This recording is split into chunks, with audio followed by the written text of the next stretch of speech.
Hello, everybody. My name is Nemi, and I want to welcome you to this workshop that's brought to you by BHPN, so the Black Healthcare Professional Network. And it's the first of many in the series that we're doing, the Business 101 Solid Foundation series. And today's theme is capitalizing on problems. And our topic is going to take a look at problem solution fit as a focus. Now, before I get started, there's a bunch of housekeeping stuff that I have to say. Um, in the description of this video, when you watch it, there will be a link to a survey. Please fill it out. If you watch it and want to provide feedback, it would help us to understand what you want to hear and speak on in the future. We'll make sure to read it and take it into advisory. So thank you for doing that. Just after the video right now, pause the video and check in the description. You would see a link to a survey. It wouldn't take you more than 3 minutes to fill out. I appreciate it. Secondly, visit bhpn.ca to learn more. If you don't know what BHPN is and you just stumbled upon this video for the first time, we do a lot of cool stuff. And a bunch of the things that we offer to any one of you that can become members is actually free. So become a member, learn more about BHPN, sign up for the directory if you have a practice that you would want to share to everybody to increase your outreach and get to the people that you want to serve. So now that that's done, let's get right into it. So I did say we're focused on capitalizing on problems, and our topic is problem solution fit. But here is our agenda for today. So after the introduction of who BHPN are, what I am as a person supporting BHPN, and the way that I'm supporting BHPN, we'll delve right into understanding the problem solution fit. We'll break it down into two pieces, the problem space and the solution space. And then we'll talk about the process of achieving problem solution fit. We'll look at 3 relevant examples, and we'll go to the benefits of alignment between the problem and the solution. And then we'll talk about some common pitfalls as well as overcoming the challenges that come about through or before or after the common pitfalls. Since you'll be watching this most likely on video on demand, we wouldn't have time it's not possible for me to answer questions directly, but there's something you can do, which is become a member, and then you would gain access to business advisory services, and you'll be able to sign up and register with me for a one-on-one session. But after that, we'll just conclude, and then I'll bring your attention back to the feedback form. So let's jump right into it. So introducing BHPN. As I said, BHPN is the Black Healthcare Professional Network. It's a professional organization dedicated to advancing the careers of Black professionals in the healthcare industry. This initiative was put together by 2 co-founders, Nick and Abena, and we run a small team, but a really agile team to provide services that would help Black healthcare professionals bridge the gap between where they are now and where they would like to be, and ultimately, which would be a position that's supporting the Canadian healthcare system at large. So who am I? My name is Nemi. I am the BHPN business advisor focused on helping Black healthcare professionals solve very real and pertinent problems the right way through providing access to critical resources, such as this workshop, that support creating and realizing their business visions. I do this because I believe in good problems, and I don't like to see good problems fall by the wayside because of a gap in skill, knowledge, experience, or agency. And in one way that I help with the backing of BHPN is with the business advisory services. Now, this is a one-to-many type of advisory service that you can experience, but you can also experience a one-on-one type business advisory service. There's much more in the works, and there's much more intricate stuff that we go into, like helping grants, like helping you with your application for grants, as well as just directing you in a way that would allow you come out the other end with a really comprehensive business and marketing plan. Our advisory services are expansive and broad because it actually depends on our skill sets as a collective in the organization and what we can help you with. So don't be afraid to shoot us any email asking if we can help you with specific things, and we will respond in a timely fashion, telling you what we can help with and what is beyond our scope. And if it's beyond our scope, what we will typically do is look for someone within the network, externally, anywhere we can, and provide that person's connection to you. So you guys, or both of you, can work out how you can reach your goals. So in short, we basically assist Black healthcare professionals who are interested in engaging with entrepreneurship through tailored business advisory services. So you don't necessarily have to have a up and running business. If you have an idea, if you have an inclination towards entrepreneurship in the healthcare space, and you're part of the, or you self-identify as a Black individual, then these services are available for you. Now, if you're watching this and you don't happen to be of the Black race, you still can work with BHPN in a number of capacities. One of them includes becoming a mentor for those that are in the network that cannot help themselves, if I want to say it that way. You can also participate by benefiting from just being exposed to other brilliant minds that just happen to be Black. So there's a bunch of things that are available for you to do with us. So visit info@bhpn.ca as an email, and then send your inquiries, and we'll help you get to an answer. So that's it for our introduction. Now to the meat and potatoes of why we're here today: understanding problem-solution fit. So a brief definition: problem-solution fit is a term used to describe the intersection between a base problem that really exists, resulting in a business need, and when that problem meets a proposed solution that actually solves the problem. So in more simpler terms, is when you have a real problem and then you have a solution that actually solves that real problem. It sounds rudimentary, but you will be surprised about how many people don't get good problem solution fits when they're trying to start a business, or like tackle a problem that they see that creates an environment that they're unsatisfied with. So why is problem solution fit important? Achieving problem solution fit is foundational to any successful business. Without it, you're most likely building something that no one needs. You're spinning, you're moving on the same spot, you're running on the same spot. That's what it basically is. Problem solution fit is a very core tenet of doing business. You can't identify a problem with water and bring up a solution that has to do with air purification. It's not gonna work unless you can draw a through line between what your problem is and how it's being solved.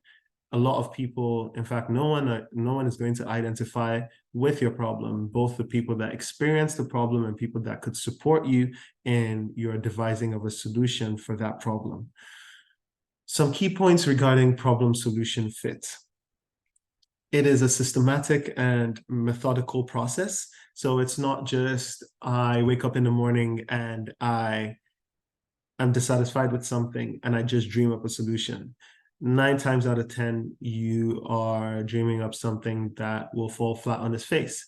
There is a logical method to breaking down a problem, to transitioning or interpreting the data you get from that problem, and then going all the way to creating an idea or engineering a prototype that will address the problem.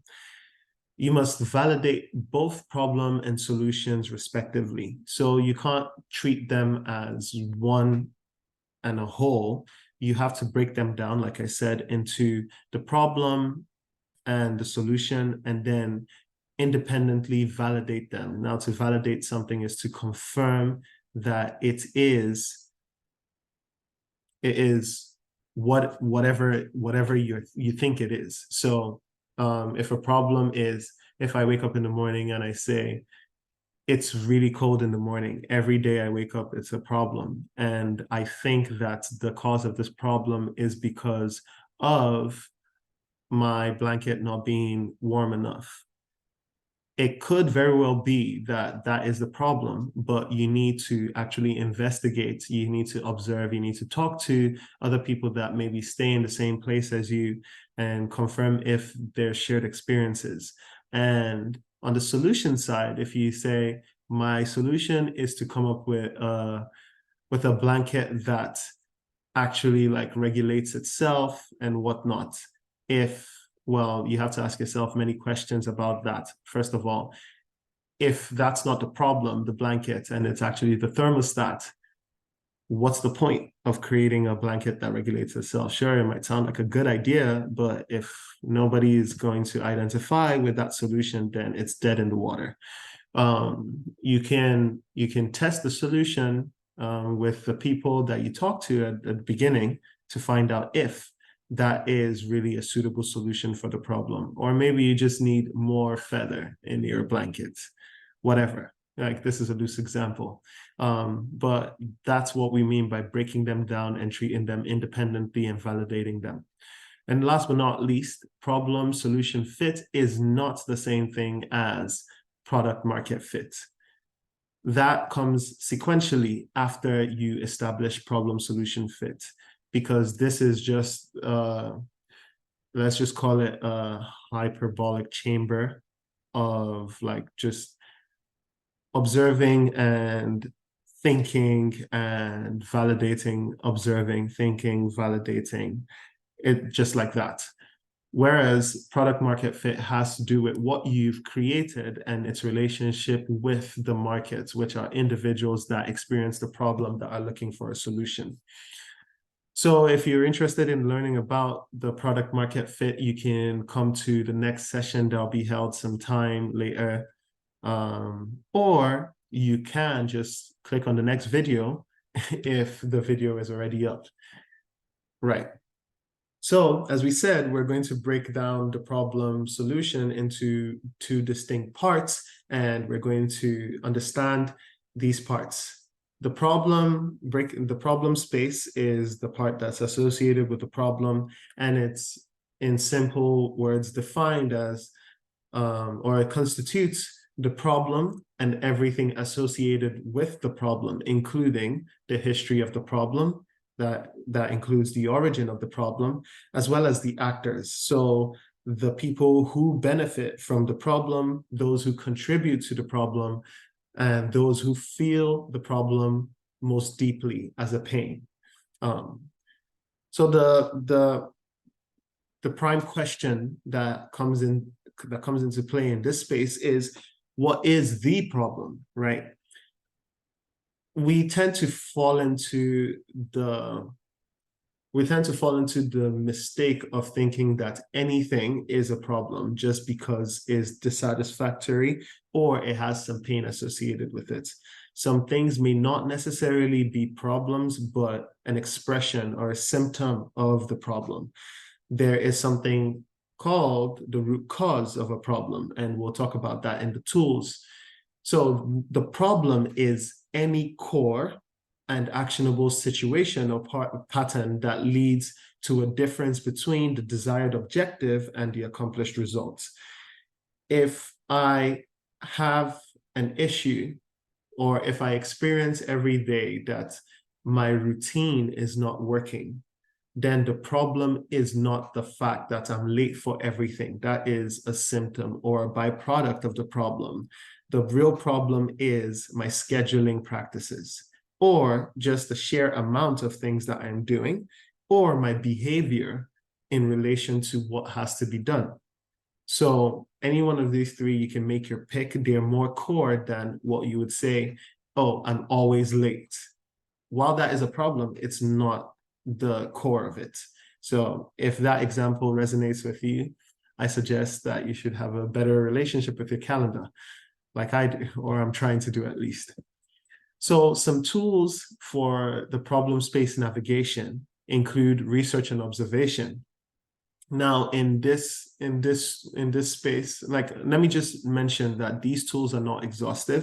They're just a highlight or umbrella catch-all terms that we use to understand what we need to do in order to navigate the problem space. So in research and observation, you're just supposed to take a step back, try to remove yourself from a situation or put yourself into a situation. It's called I forget the name of the process, but you either become ethnography. You become a participant as an observer if you want to put yourself into the process, or observer as participant when you're taking yourself out of the process and you're saying, I need to come to a higher plane of reasoning or a dissociative plane of reasoning to see what's going on in my immediate environment. And then obviously we all know how to research. You ask questions, make inquiries, and get the data that you need. You can research in a primary capacity, which is you going out to formulate data by yourself based on interviews and whatnot, or you can do secondary research. Most times we encourage people to do both, and secondary research is related to data that's already been gathered and interpreted by other people. You find this is what you do when you search Google for an answer. So we encourage people to do both in tandem to come to a better understanding of the problem space. Then next, we go into actor mapping. So we look at all the people, like we said, who benefit from the problem, those who contribute to the problem, and those who feel the problem most deeply. And then we put them on a plane and understand their relationship and the interaction between them, because we want to understand who is, even though we understand that some people are benefiting, some people are contributing, some people are feeling it most deeply. It doesn't necessarily stand to reason that the person feeling it most deeply is the core of the problem. We do that to understand the problem space better, who is a driver and who is a benefactor, as we said, or what is driving the problem and whose relationship is exacerbating the problem, right? So the next thing we do is interviews, right? Now that we have identified the actors, the next thing we're supposed to do is go and talk to people that fall into one of the buckets. We talk to as many people as we can to identify what we call the PGs and the JTBs, right? That's a tongue twister, but it's essentially the pains, gains, and jobs to be done. Now, that is one way you can underguard the formatting of your interviews or what you're trying to establish. And there are many tools online in Creative Commons spaces that you can find that would allow you to do this. Another tool is the empathy mapping. So what they think, what they feel, what they say. You're trying to get data that support one of these pillars of the model or the tool that you're using.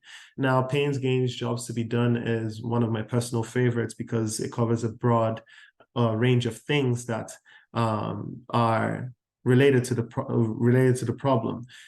What's the actor feeling in terms of why is this thing like painful? Like, why do I need to get rid of it? The gains is what I hope to get if a solution is in play. And jobs to be done is basically I'm trying to do something and I'm experiencing obstacles, and a solution will help me eradicate those obstacles, right? So after you do your interviews and you gain some data correlating with the problem, you then want to, I personally encourage people to go through a root cause analysis, because even though someone experiencing the pain or that's looking for a gain, or that just wants a job to be done, is telling you that this is what they're experiencing, even they might not know the root cause. So it's always important to ask why. You can ask them in the interviews, or you can ask as you interpret the data. You could say, well, why is this, based on what I know from the research, based on the actor map, based on the interviews, why is this happening? And then it's your job to make the connections and draw a through line thread to the core and establish that that is the core.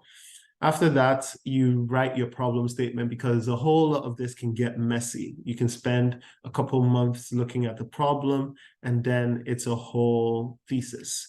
But you need to focus yourself by writing a problem statement. And that's important, because then you can communicate the problem to people that could help you in solutioning for that problem, as well as it helps your own understanding of the problem, and it removes the noise from the problem. So the solution space. A quick way to understand the solution space is that it constitutes the world of products, services, and policies that have been produced to address a particular problem. Solutions should be desirable, feasible, and viable. Now, we've spoken about like what problems can, or how you can identify and navigate problem spaces. So at the point of understanding that this thing right here is a problem, how do I then create a product, service, or policy, or system, or logic that would solve that problem? When you're creating a solution, it's important to understand that a solution is only as valuable as if it is, as the amount to which it's desirable, as the length or the possibilities that make it feasible, the technicalities, or let's use technicalities that make it feasible, and then how it can solve the problem for an extended period of time to which the problem exists. Now, I encourage people to always think about your solutions in these three dimensions, because ultimately, if you have a solution that hits all three, then it is a good solution to the problem. So some tools that we use for navigating the solution space includes data analysis, prototyping, user testing, and value proposition articulation. Right. So data analysis is self-explanatory. You get all this data from the research. You have an idea. You're supposed to break it down into systematically to uncover what the true information behind the data is. And information is basically actionable data that you can use for a solution.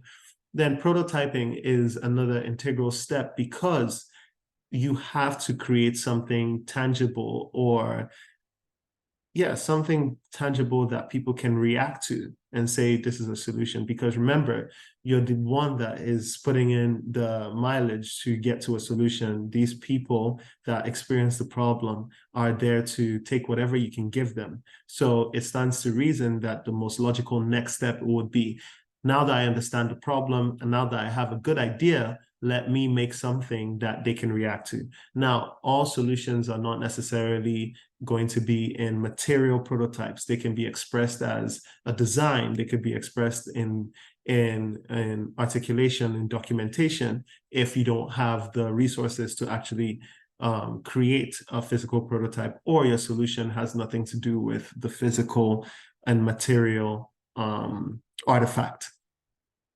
And then, like I said, you go to the users with the prototype or your idea documented in some fashion that they can react to, and you test it with them, because these people are representative of the people that belong to your market, which we'll talk about in the product market fit workshop. So you test it with them, but not just to say, oh, I can start selling, but you actually test it to establish if there is product, or if there is problem solution fit. Ideally, you want to do this as fast as possible because you want to iterate as many times as possible until you get it right. Don't worry about getting it right the first time. If it was that easy, somebody else would have probably done it already and they would have done it better than you. But the humility is knowing that you can go back to the people, understand their plight even more, because usually when you give somebody something to react to, it helps them delve deeper into their own thought process as to why something is a problem and why your solution may or may not work to solve their problem.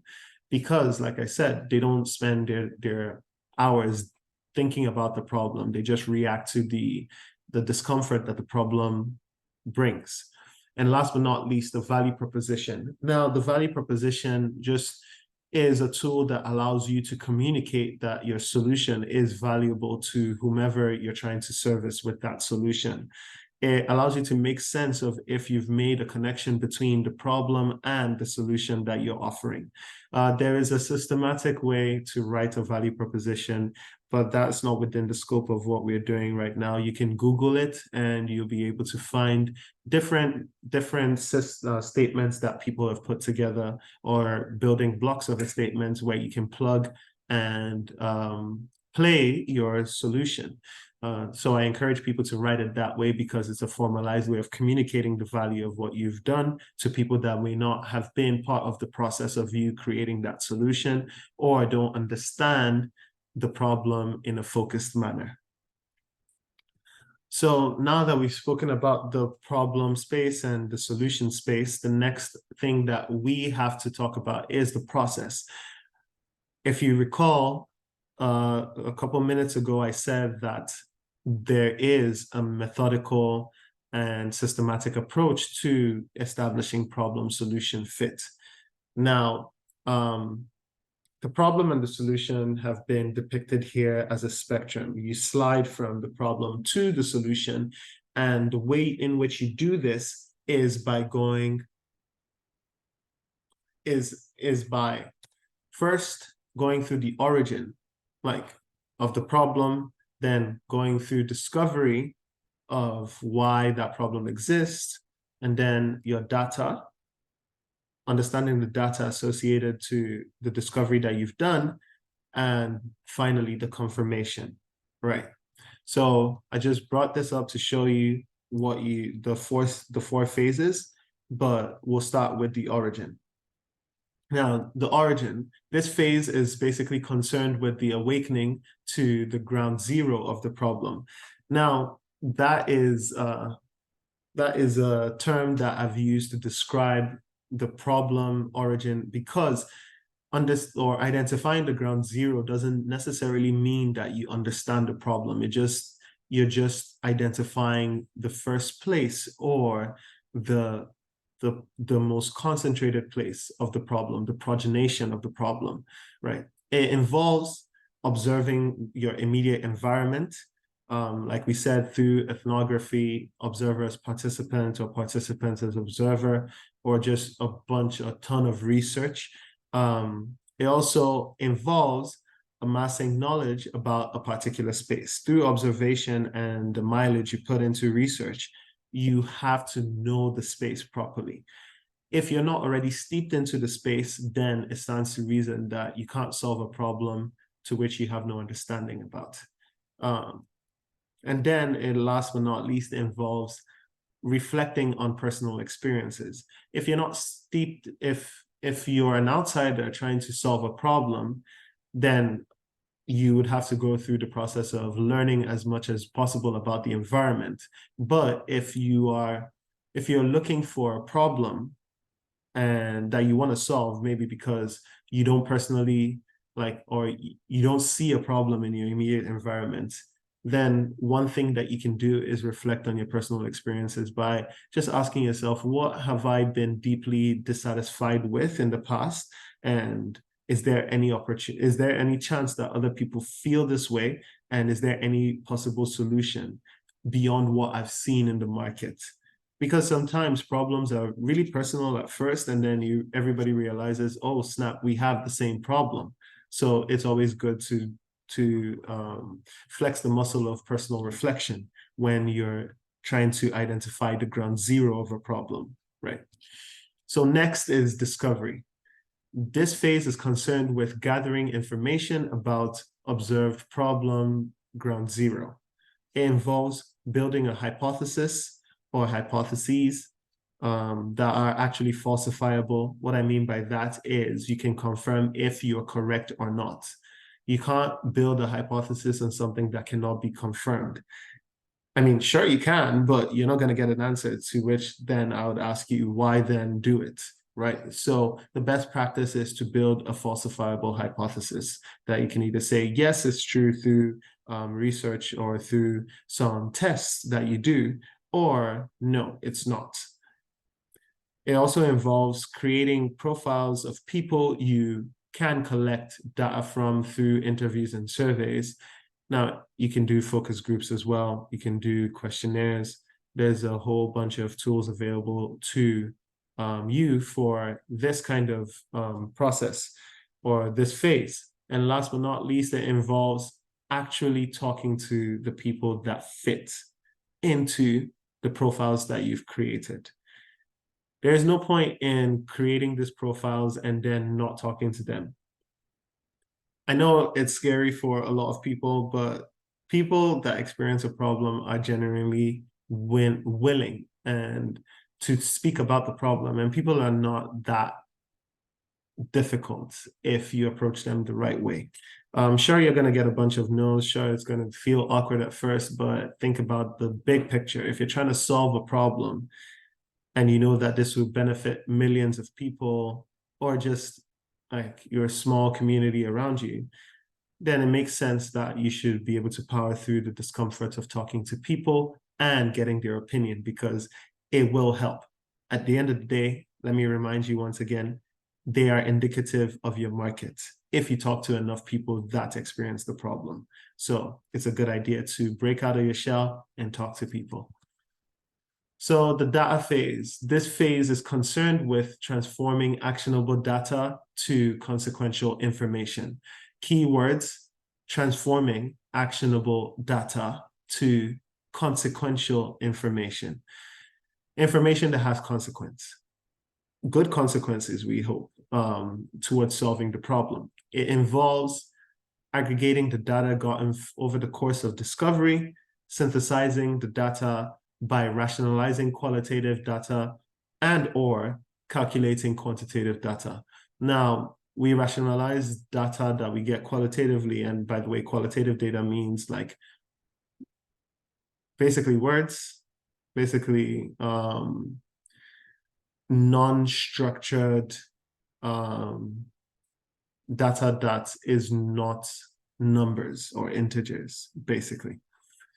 I don't know what other kind of data you can get that's qualitative beyond words, but if there are, like, you can leave them in the comments. I'm looking forward to learning more about them. So once you get your data, you rationalize it by saying, well, what is this person trying to say? And is there a theme that I can pull from this, what I'm reading? And then is that theme cutting across the board with other people that I have interviewed? And you start to find patterns, and those patterns essentially confirm or deny your hypothesis that you had in the discovery phase.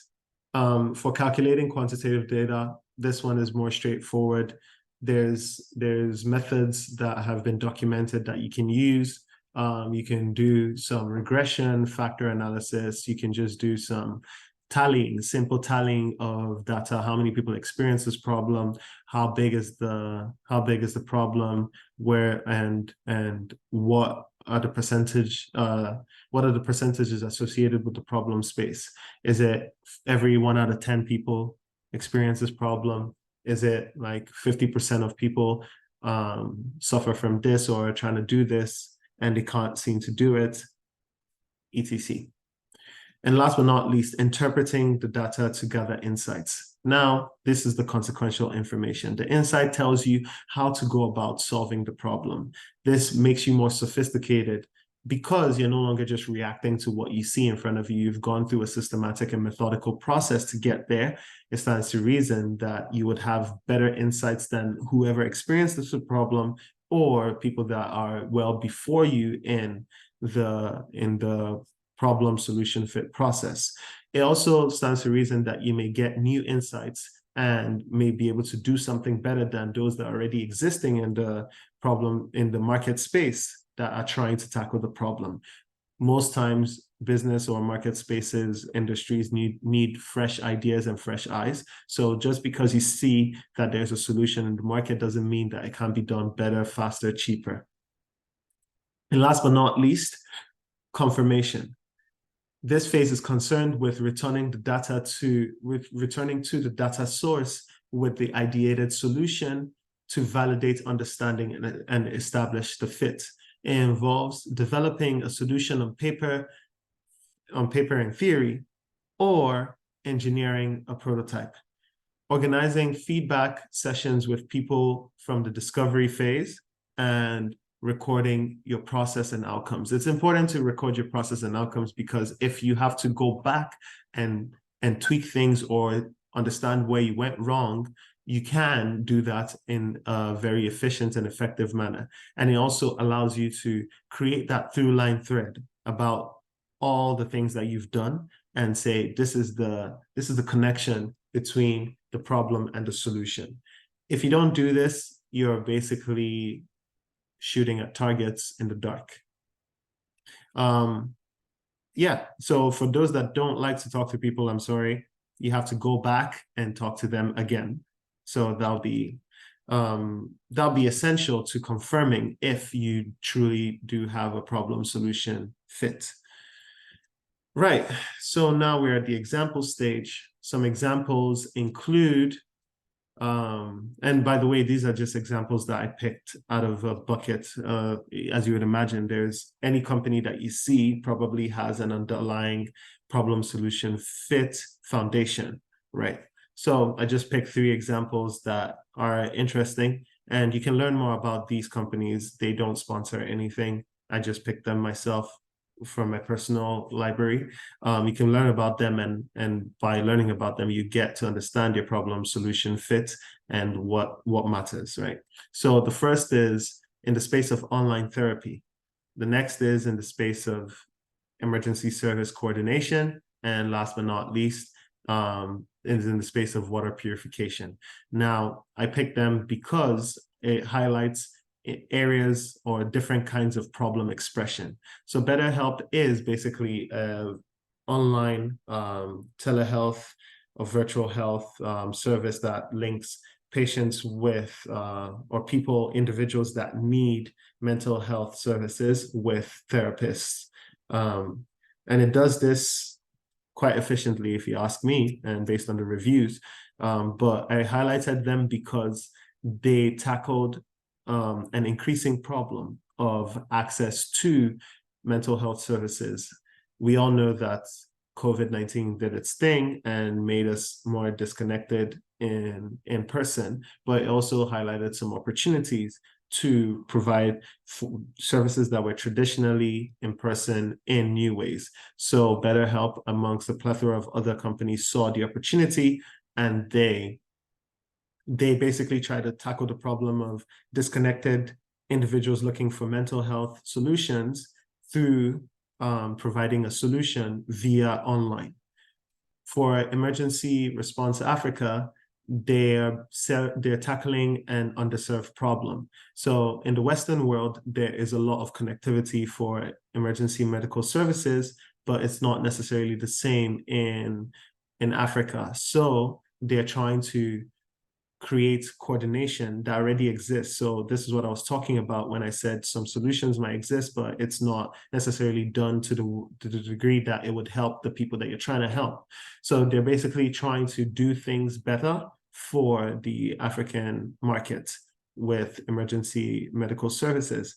And last but not least, LifeStraw is a company that provides solutions for a persistent problem. This is another expression of problems, right? there's some problems that just don't seem to go away. And some of them are now articulated in the Sustainable Development Goals. But this is one of them. So LifeStraw said, well, we can't solve this on a macro level, so we'll take it down to the individual level and provide people with individual solutions that they can use to solve their water filtration problems in impoverished and areas that struggle with clean water. LifeStraw is basically a straw that purifies water. It sounds simple, but as I encouraged, you can go to the websites of these companies and learn more, and come back to this material and see where the intersection between the theory and the practical lie. So the benefits of alignment, right? And the alignment we're talking about here is the problem solution fit. If you have good problem solution fit, or if your problem solution fit is aligned, you would find that your solutions will be relevant and effective. They would also show increased user satisfaction, because if you've talked to the people that are indicative of your market, they will be satisfied if you can quell their pains, increase their gains, or just satisfy the jobs to be done. Right. It will provide you a competitive advantage because, like I said, the more you research problems, you may gain a better understanding than those that are already out there, or the people that are going to be coming after you that are on an earlier phase of the problem solution fit process.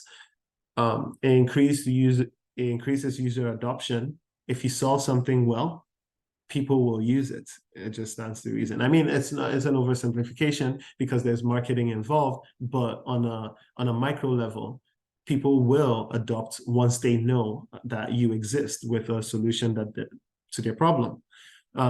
Efficient resource allocation. Now you don't go about chasing waterfalls and spending your energy. A lot of us have other things that are on our plate: life, work, yada yada yada. So going through the rigorous process of establishing a good problem solution fit will see you use your resources effectively. And last but not least, we talked about viability, long-term growth and sustainability.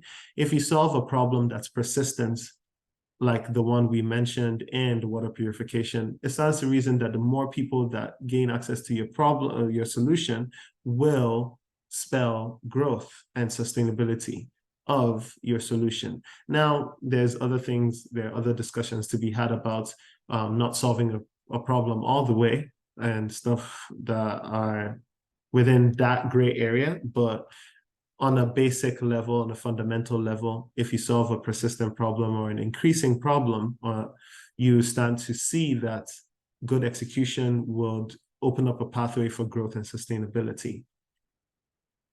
So now we're going to be talking about the common pitfalls and how you overcome those challenges. Some common pitfalls include, and it's not an exhaustive list, confirmation bias, siloed self-involved building, oversimplification or overcomplication of the problem and solution, lack of focus. This is basically trying to do everything all at once. Solutioning eagerness, and persistence versus pivoting. Some of them are self-explanatory, but I'll go through just quickly highlighting what those things mean.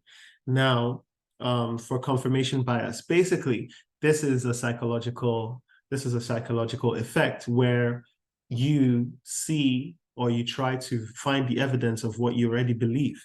There's no point in trying to say that a problem exists if you're just cherry picking and you're not willing to embrace the idea that that problem may not exist, or you're trying to just overblow the problem by looking to any little evidence that is not overwhelmingly in support of your hypothesis and saying, I found this one thing on the internet that confirms that it exists. Well, it might exist for one person, and that person might be you. The next is siloed and self-involved building. Well, as a good segue, if you build in a silo, you probably do not know who else experiences this problem. And if you're so self-involved to the point where you're building a solution and you accept that it's for yourself, then that's okay. But if you're trying to build for people, then you should not be too self-involved. Don't take it to heart that your problem or people don't experience the problem the same way that you do. Just be open-minded to see where the data leads you. And if you already have good solutioning skills, then you're already set, because if you go to a place where the problem is exacerbated, well, you would have, or you'd enjoy increased user adoption, as we said, long-term growth and sustainability, all that jazz.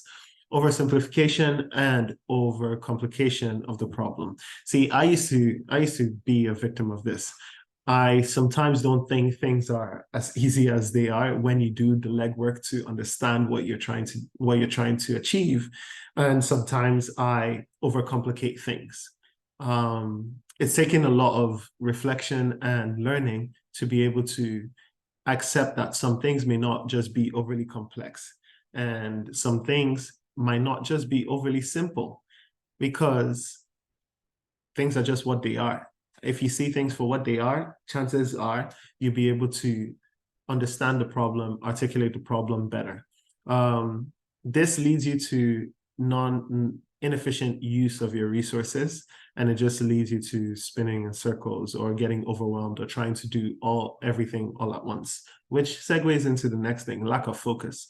If it's in your head that it's overly complex, or it actually in reality is overly complex, you want to, as I mentioned before earlier in this session, drill down to the root cause. Ask why, and establish that there is a core part of this overly complex system.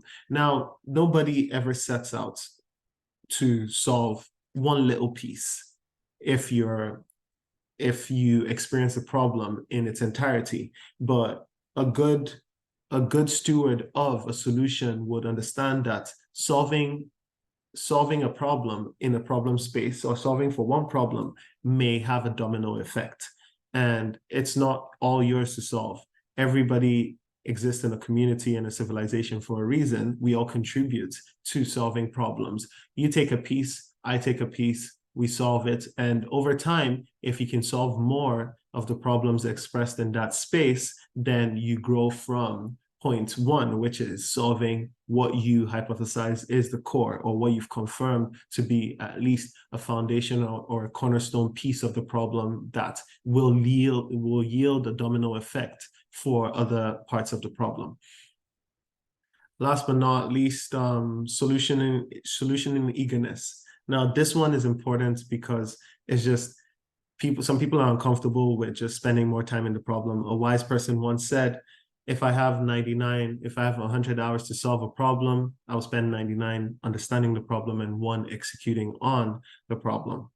Right. It's important to spend as much time. Now, not all time, right? You get to a point of critical mass, or you get to a point of marginal utility from doing certain activities with regards to the problem. At that point, when you've plateaued, you understand a lot of what it is that's linked to the core of the problem. Then you can go into solutioning. But solutioning eagerness means I understand a piece of the problem, and all of a sudden I've started dreaming up an idea of how to solve the problem. You have to stave off that compulsion to get to solutioning, because if you don't do the proper due diligence in understanding the problem, well, inefficient use of resources, poor use of your time, yada, yada, yada, your solution is not going to be sustainable. You get the point. Now, persistence versus pivoting. This is something important that I wanted to spend some time on, because I often get the sentiment of, well, how do I know when to pivot? And this is the way I'd like to express understanding when to pivot. So persistence versus pivoting, it's all about evidence. Evidence dictates when to pivot. Evidence dictates when to stay persistent. Now, if you want to separate both of them so we can understand them better, how do you stay persistent, or when do you stay persistent? You persist until you find and gather the evidence that communicates meaningful and measurable progress towards your goal on your current trajectory. Basically, if you continue to gather evidence and you haven't hit critical mass yet, in terms of overwhelming evidence, even if it's difficult to get that evidence, you must persist. It's important that you don't get discouraged by the hurdles, because it's meaningful and it's measurable progress. If you're getting meaningful evidence or meaningful data, but you're not making progress, it's just a whole lot of things and it's seemingly never ending, then you already understand. Maybe you should pivot and look at a problem from a different lens, because you're just gaining more and more without ever making progress to what you would classify 100% or critical mass. Now, when to pivot? You pivot when the evidence indicates that no progress or very costly progress can be made on your current trajectory. Now, when there's no evidence, right? Or sorry, when there's no progress, it's evident to see, because you would be talking to so many people about a problem and everybody keeps ending up with, I don't know, or people keep giving you geese to chase. And you're like, I've chased this for a couple months, it's not working. You say I should chase it again, it's not working. I think that I can chase it again, it's not working. That's when you know you should pivot. Persistence then is just waste of resources. And I keep alluding to this thing of current trajectory. It means there's a through line thread that you're about to establish. And if you keep going in the direction that you're going, you should be able to come to that connection between the solution and the problem. But if you don't, if on that current trajectory you find that there is no meaningful progress being made, then it's time for you to pivot and change your trajectory. However, if the trajectory stands to is expressing itself in difficulty, but you're making meaningful progress and there's meaningful evidence and measurable progress, then you should persist on that path, even if it's difficult, because the solution is most likely ahead of you. So now that we've touched on that, we'll spend our last minutes just going through quickly the overcoming of the challenges. So these are some things you should keep in mind. Finding the perfect fit is not always easy.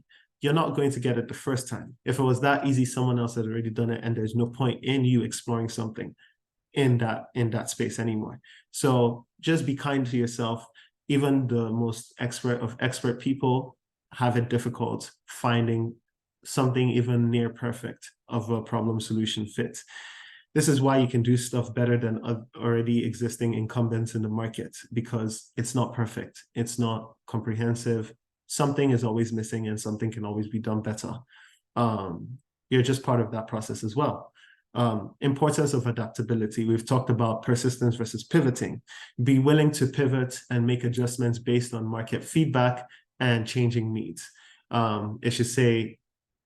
It stands to reason that the people that you're talking to are indicative of your market. So if they tell you it doesn't work, don't take it to heart. Just look for a better way to solve the problem if you're still interested and motivated to solve that problem. And some problems are always evolving, so always look out for changing needs. Leverage user research, prototyping, and agile methodologies to iterate and improve. Like I said before, you constantly have to improve and learn about the problem so your solutions can be better. And this is in tandem with the last point, which is regular pulse checks to evaluate alignment. So you have to check with yourself, with the people you're talking to, with the data, with the environment, with the problem itself, if you are still in alignment. Sometimes it takes a couple months to understand the problem and devise solutions. Sometimes it takes years, and other things might have changed in that time frame. And your solution, even though once viable, is no longer viable. You should always engage in more prototyping, more agile methodologies for iteration, and do regular pulse checks by reflecting and seeking out information, updated information. Well, that brings us to the end of this session, and I'm happy to have taken you through this. In conclusion, problem solution fit is a fundamental or foundational key to success in the business world, and without it, businesses struggle at best and fail at worst. You don't want to be a business that struggles right from the get-go, and you don't want to already sign, seal, and deliver your failure because you do not have good problem solution fit. Well, if you need assistance with getting the right problem solution fit, visit bhpn.ca and register to be a member for free and access free business advisory services that will help you achieve this. Like I said, we would love to get your feedback. So visit the survey form in the description to share it with us and share your feedback with us. We'll greatly appreciate the feedback so we can bring you better and more useful content that would solve the problem of the knowledge gap between you and your business idea. So thank you. I have to practice what I preach. I've been Nemi, the BHPN Business Advisor. Thank you for your time. Till next time.